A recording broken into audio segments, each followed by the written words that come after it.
Hey guys, I wanted to do a quick video because I know that there were some questions within the group about membership programs, and I actually have a membership program, and I plan on doing another one in the near future. But I wanted to maybe share some knowledge and help you guys get started. If you guys are interested in starting your own membership program, I wanted to provide you guys with some tools and tips on how to get started. So first off, why membership programs, or what we call in marketing continuity programs, are important because they are the bloodline of every business.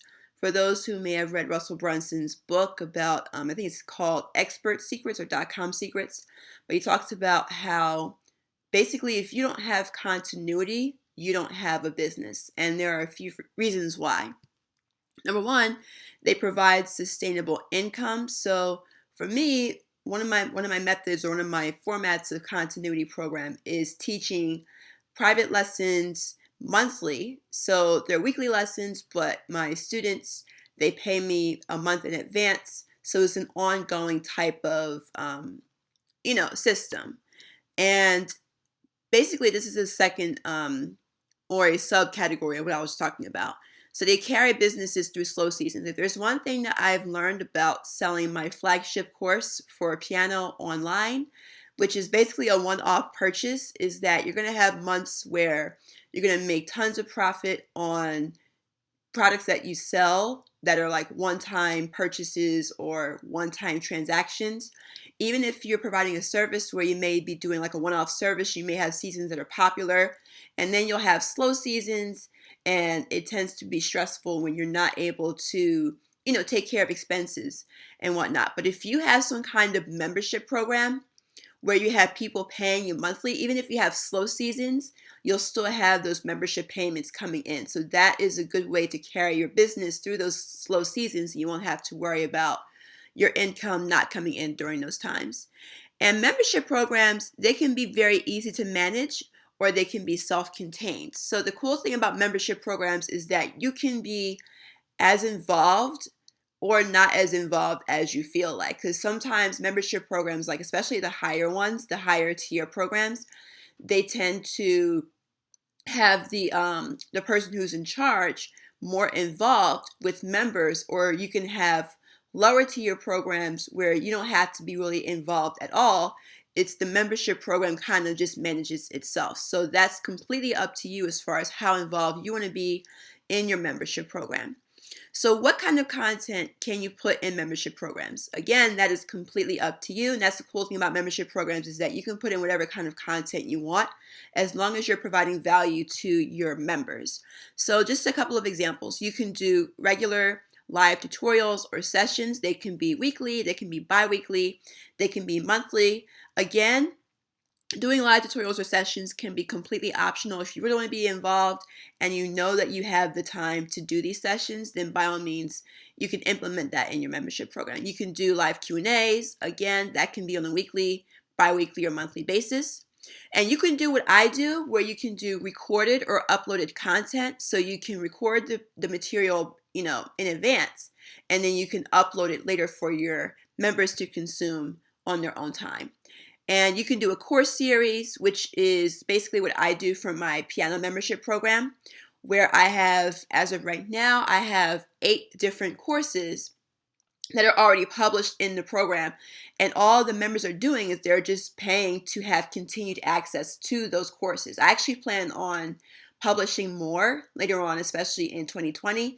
But again, they're not necessarily paying to get new content on a consistent basis. They're just paying to have access to the courses that are already up there, and they can just come back to it whenever it's convenient for them. Or also they'll be able to access the new courses that I publish in the coming months. So you can set up your courses 2 different ways. You can do what's called dripped content, where basically what happens is once somebody enrolls in your membership program, it sets off an automated schedule where instead of them having access to everything at once, they will basically get the content automatically published to them, how do I explain this? Little by little, or, in a certain period of time or over a period of time, based on the day and time that they enroll. So let's say if I had my 8 courses, instead of each member having access to all of them at once, I can say, okay, upon them enrolling on a certain day, make sure that course number 1 gets released to them, and then course number 2 doesn't get released until maybe a month after that person has enrolled. So what that does in most cases, it keeps them from consuming all of your content and then canceling the membership before the month is up.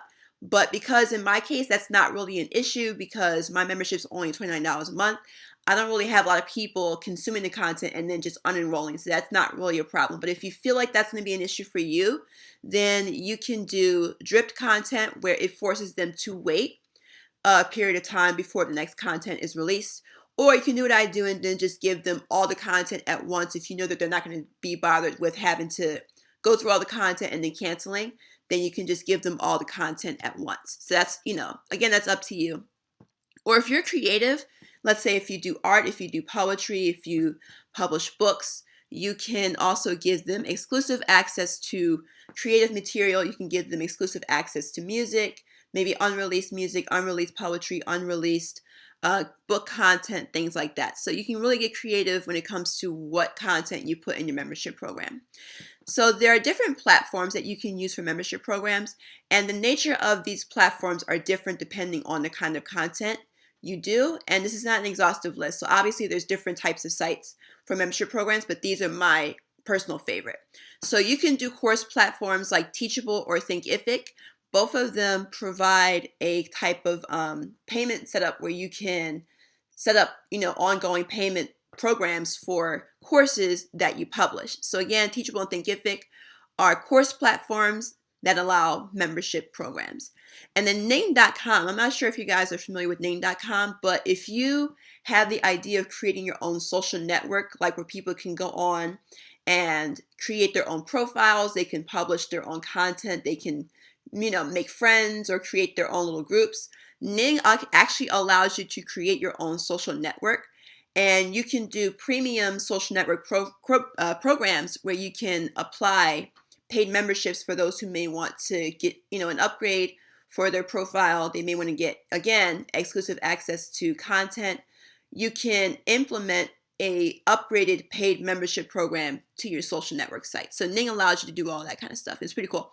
And then Patreon, which is good for creatives. Again, if you do poetry, if you do art, if you do music, you can create different tiers for patrons who will basically pay you a certain amount a month, whatever amount that you set for certain content. So for example, let's say if you're a musician, and then let's say if you, for $1 a month, every, whoever is enrolled in your program gets, 1 free song a month or 10 free songs a month, however much you produce. And then let's say if they want to upgrade to $10 a month, they may get,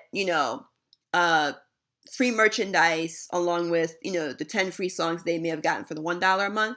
But if they get $10 a month, then they may get like a free, I don't know, t-shirt or something every so often. And if you do like a $25 a month, then you may be able to get like behind the scenes content. So for each different tier, you can basically give them upgraded content. Or you can do the private Facebook group route. So I know a lot of people who do this, and it may seem shady. It's actually not shady at all. It's actually pretty, it's a free way to start a membership program where basically people will pay you, a certain amount a month, and they can just pay you however they, you want them to pay through PayPal or Stripe or whatever. And then you just give them access to a private Facebook group. The only downfall to that is you have to manually keep track of who's paying what. So if you've gotten 500 people paying you a certain amount a month, then you kind of have to manually keep track of who is continuing to make their payments, who wants to cancel. You have to manually cancel them if they want to request to cancel. And you also have to keep track of who is lapsed in their payment, that kind of thing. So Facebook, because there's no installed membership program like there is for Patreon and Ning and Teachable, where they keep track of who's making payments and who can cancel within their own profile, Facebook does not have that kind of thing installed, so you would have to do that manually. So that might not work in your favor if you have literally hundreds or thousands of people in your Facebook group. You may have to use a more advanced program that has a contained membership feature that will help automatically keep track of those payments for you. So different tools for different types of material. If you want to do recorded videos, it could be as simple as an iPhone or Android recording. You can do webcam. You can do iMovie if you have a MacBook. I think iMovie is also in our iPhones as well. Or you can do Camtasia, and Camtasia is actually what I'm using right now to create this video. Camtasia is good for screencast videos. It's a little bit on the expensive side. I think it's like $249, but it's a one-time payment. But another program that you can use is called screencast-o-matic.com. So screencast-o-matic.com.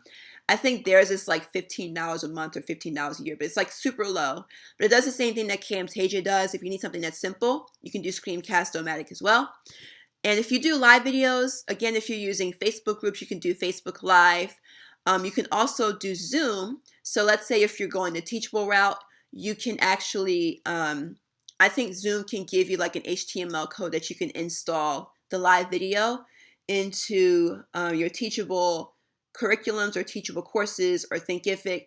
And I think you can do the same thing for Ning. And I think you can also do the same thing for Patreon if you're doing live Q&As and things like that. And you can also do YouTube Live as well. And if you do ebooks, you can use Canva, you can use flippingbook.com, or if you're using something that's simple, you can do even Microsoft Word, where you can just create the ebook as a document and then just export it as a PDF. So it can be as simple as that. So hopefully this has helped you guys get some ideas going. If you're interested in doing a membership program, then these tools should be enough to get you started. So thanks for watching. I'll see you guys soon.